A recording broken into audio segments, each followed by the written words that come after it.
How to fix touchscreen not working on iPhone.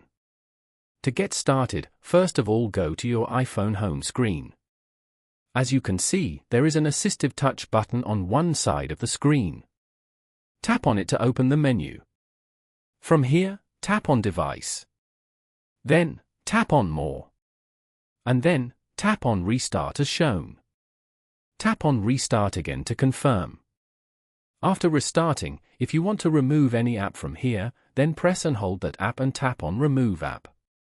After that, tap on Delete App. Alternatively, go back and open up the Settings app. Scroll down and go to General. Over here, go to Software Update.